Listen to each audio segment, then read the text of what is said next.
Ah. That is where all of our laws are made. Right there. That is the House of Parliament. In the middle there's a statue of Queen Victoria. You are going to hear quite a bit about Queen Victoria on the tour today.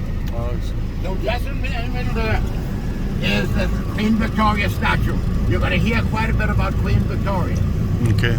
Over here on your left, this building here, that is the Senate. Now in the Bahamas, the Senate rubber stamps whatever the House of Parliament does. But that is the Senate building. Now, all of you have seen this building before. That is the Appeals Court and the Supreme Court of the Bahamas. This is where the Anna Nicole Smith's trial was held. How many of you remember Anna Nicole Smith?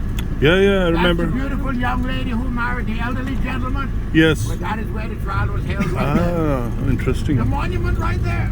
That monument is designed to remember Bahamians who fought and died with the British in the First and Second World Wars. So that is our Garden of Remembrance. Beautiful. The pink building over there, that is the Nassau Public Library and Museum. But that building there was the first prison in the Bahamas. That was actually the first prison in the Bahamas. Over here on your right, I want you to notice this building on your right. What I want you to take particular note about this building, I want you to notice the building material that is used to construct this building. The Magna Carta Court. This building is significant. It is historic. And you are going to hear quite a bit about this building a little later on. The Magna Carta Court. Okay. Now, by the way, folks, I can see from the garb that this lady is wearing that she is from the Supreme Court. And here in the Bahamas, you must wear wigs and gowns in the Supreme Court. I see. Okay, when you go to the appeals court, the Supreme Court, you must wear wigs and gowns like they do in Great Britain. Right. I have just entered one of the major banking sectors of our country. The Bahamas economy revolves around three main economic prongs. Tourism is our #1 industry. Banking and insurance is our second major industry. Agriculture and fisheries are third major industry. Directly in front of us over here on your right, that is the Central Bank of the Bahamas.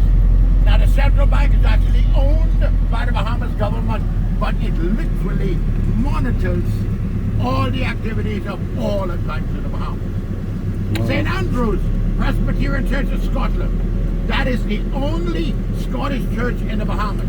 And folks, I have a section where I deal with religion. So just bear with me. I'm coming back to the topic of religion. All of this pink Walden complex over here, this is where the Governor General lives. Now the Bahamas is independent. July 10th, 73. That is when we became independent. However, like many of the African countries, like Canada, Australia, New Zealand, India, the Bahamas is a member of British Commonwealth. So Queen Elizabeth of England is our head of state. And this is where the Queen of England's representative, the Governor General, lives. This is also where the Queen of England lives when she comes here. That's where she lives. She's all wrapped up? Of course, they're doing some renovations right here now, but that's where she lives when she comes here. Oh. Yes, that is also where the Duke of Windsor lives.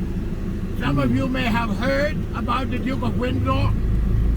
Yes. The Duke of Windsor was that British gentleman who abdicated the throne of England. Correct. Just so that he could get married to Wally Simpson, Yes. the divorced American lady. Well, that is where the Duke of Windsor and Wally Simpson lived. Wow. And folks, let me tell you, when I was a little boy, we used to call that building the Love Nest. That's what we used to call that building, the Love Nest. You may also notice too that there is a statue of Christopher Columbus there. And let me kind of pull back a little bit to kind of give you some background. Around 1490, there was a Genoan seaman by the name of Christopher Columbus. Everybody thought he was a fool. Everybody thought he was a fool. Okay? Because he dared to think that the world was round. Everybody, all of the intelligentsia of that age, everybody believed that the world was flat except Christopher Columbus. And so Christopher Columbus went to Queen Isabel of Spain and he literally tantalized Queen Isabella. He tantalized her to assist him in doing an expedition. Isabella was not happy about it, but Christopher Columbus tantalized her to such an extent that she gave him the Nina, the Pinta, and the Santa Maria, and Christopher Columbus left Spain, and he went in a westerly direction. By the way, that's the American embassy right there. Oh. I'm going to show you the new one. They're building a new one. So, Christopher Columbus left west to Spain. And 3 years afterwards, Christopher Columbus returned to Spain, but he came back from the East Indies, from India, from the Philippines, came back from that way. When the British discovered that Christopher Columbus was back, the British went to Queen Isabella and they asked Queen Isabella for the route that Christopher Columbus used. And the British came here. Now you've got to remember, at that time, the British were the major seafaring power in the world. And so the British got the route that Christopher Columbus used and they came here. And the British never left the Bahamas until July 10th, 1973, when we became independent. So we became independent July 10th, 73. So from 1494, the British left, came to the Bahamas, and they never left until July 10th, 1973, when we became independent.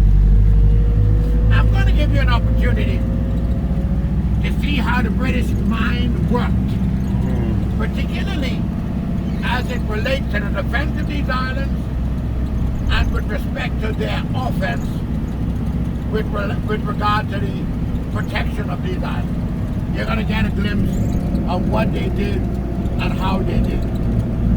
All right. Now this first facility that we're going to see is called Fort Charlotte. And by the way, on the tour today, you're going to see a lot of red trees like these. These plants are called the Royal Poinciana. The Royal Poinciana. This is the time of year when they bloom. It's beautiful. And you can see we've been having lots of rain.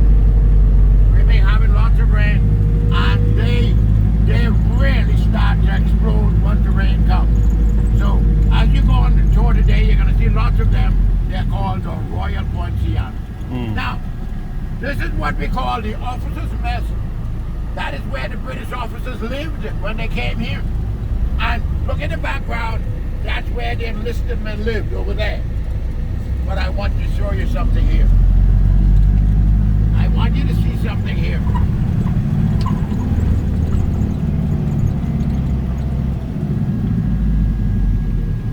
I want you to look to your far left, way in the distance. Tell me what you see. Way in the distance to your far left. Trees and... Can you see the water tower? Way in the distance? yeah. Everybody see it? Yeah. You can see it? Now, I want you to notice where that water tower is as it relates to this fort over here on your right. I want you to notice the relationship between the two of them. That is going to take on some perspective when we get up there. I want you to observe that. I want you to take a note of it because it's going to come into view a little later on. All right. There's something else I want you to notice here. I I want you to look to your right. This is where the deep water is. Most of the water around this island is shallow. Very shallow. But this is where the deep water is. And notice what the British did. The British constructed this fort adjacent to where the deep water is. Secondly, the British, who were the major seafaring power in the world, they knew that ships that were built and designed in those days were built and designed for deep water drive. So this is where the deep water is. Notice the British constructed these forts adjacent to where the deep water is. Gonna take on some perspective in a little while, so I want you to observe. Over here, folks, look here. These are almonds, A-L-M-O-N-D-S. We throw them away here. I know in the United States you all have to pay so much for them, but we throw them away here because they grow here wild. They literally grow here wild. Right here, all of these are almonds, A-L-M-O-N-D-S. They literally grow in the Bahamas wild.